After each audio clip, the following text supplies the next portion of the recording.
शहनाइयों की आवाज़ पूरे मोहल्ले में गूंज रही थी। लड़की के पिता रामस्वरूप जी बार बार अपनी जेब टटोल रहे थे। जेब में कुछ नहीं था, लेकिन आदत बन चुकी थी। पिछले 6 महीनों में उन्होंने अपनी पुश्तैनी 2 बीघा ज़मीन बेच दी थी, पत्नी के गहने गिरवी रख दिए थे और बैंक से कर्ज लेकर 11 लाख रुपए जुटाए थे। उनकी बेटी निशा बार बार पिता का उतरा चेहरा देख रही थी। पापा, सब ठीक तो है ना? रामस्वरूप मुस्कुरा दिए। हाँ बेटी, आज तेरी विदाई है। आज बाप रोए तो भी मुस्कुराता ही है। उधर बारात पहुंच चुकी थी। दूल्हा आदित्य एक सरकारी इंजीनियर था। उसके पिता महेंद्र सिंह गांव के सबसे प्रभावशाली आदमी माने जाते थे। जैसे ही जयमाला होने वाली थी, महेंद्र सिंह ने धीमी आवाज में कहा, पहले बैग दिखाइए। रामस्वरूप कांपते हाथों से काले रंग का बैग ले आए। पूरे 11 लाख हैं, जैसे आपने कहा था। महेंद्र सिंह ने बैग खोला, नोटों की गड्डियां देखी और चुपचाप अपने पास रख ली। आसपास खड़े लोग फुसफुसाने लगे, देखा, आजकल बिना दहेज कौन शादी करता है? निशा की आंखें झुक गई। उसे लगा शायद वह भी किसी सौदे का हिस्सा बन गई है। कुछ देर बाद फेरे शुरू हुए। 7 फेरे पूरे हुए। सिंदूर भरा गया, मंगलसूत्र पहनाया गया, सबने तालियां बजाई। अब विदाई का समय था। रामस्वरूप अपनी बेटी को गले लगाकर फूट फूट रो पड़े। बेटी, अगर कभी कोई कमी रह जाए तो अपने बूढ़े बाप को माफ कर देना। पूरा मोहल्ला भावुक हो गया। तभी महेंद्र सिंह आगे बढ़े। उन्होंने वही बैग उठाया और सबके सामने रामस्वरूप के हाथों में रख दिया। रामस्वरूप घबरा गए। क्या पैसे कम हैं? महेंद्र सिंह मुस्कुराए। नहीं, 1 रुपया भी कम नहीं है।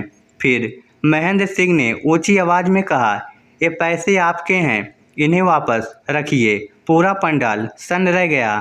कुछ लोगों ने सोचा अब शायद और ज़्यादा रकम मांगेंगे, लेकिन महेंद्र सिंह ने माइक हाथ में ले लिया। आज मैं सच बताना चाहता हूँ। सैकड़ों निगाहें उनकी ओर उठ गई। उन्होंने गहरी सांस ली। आज से 5 साल पहले मेरी एक बेटी थी, आरती। इतना कहते ही उनकी आवाज़ भर्रा गई। उसकी शादी भी मैंने बड़े धूमधाम से की थी।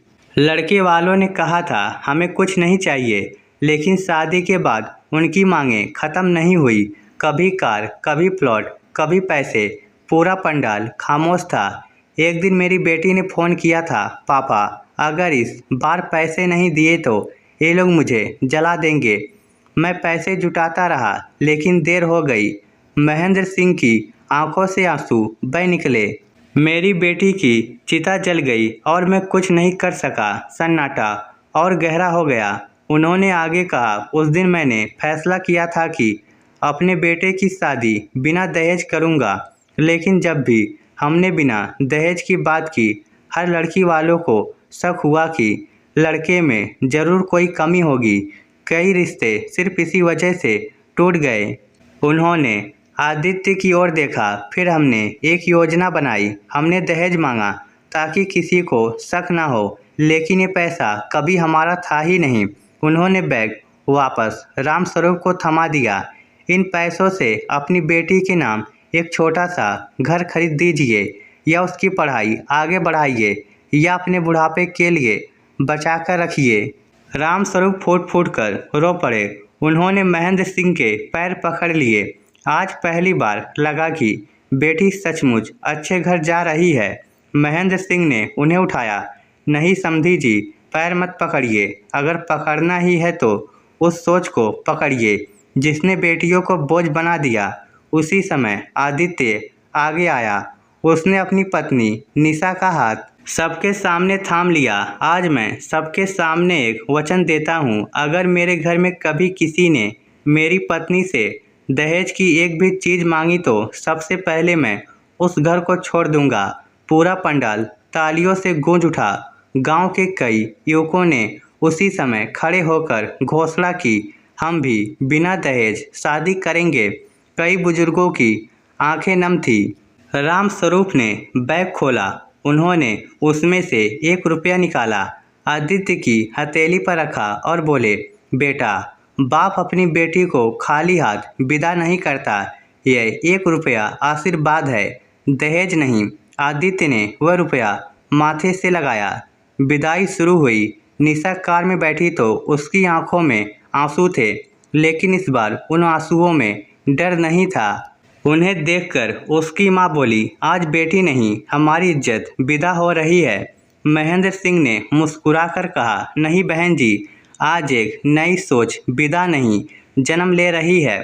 उस दिन गांव में सिर्फ एक बेटी की विदाई नहीं हुई थी, दहेज लेने की एक पुरानी सोच भी हमेशा के लिए विदा हो गई थी। दोस्तों, जिस घर की नींव दहेज पर रखी जाती है, वहाँ रिश्ते अक्सर बोझ बन जाते हैं, लेकिन जिस घर की शुरुआत सम्मान, विश्वास और समानता से होती है, वहाँ बेटी बहू नहीं, परिवार की बेटी बनकर रहती है।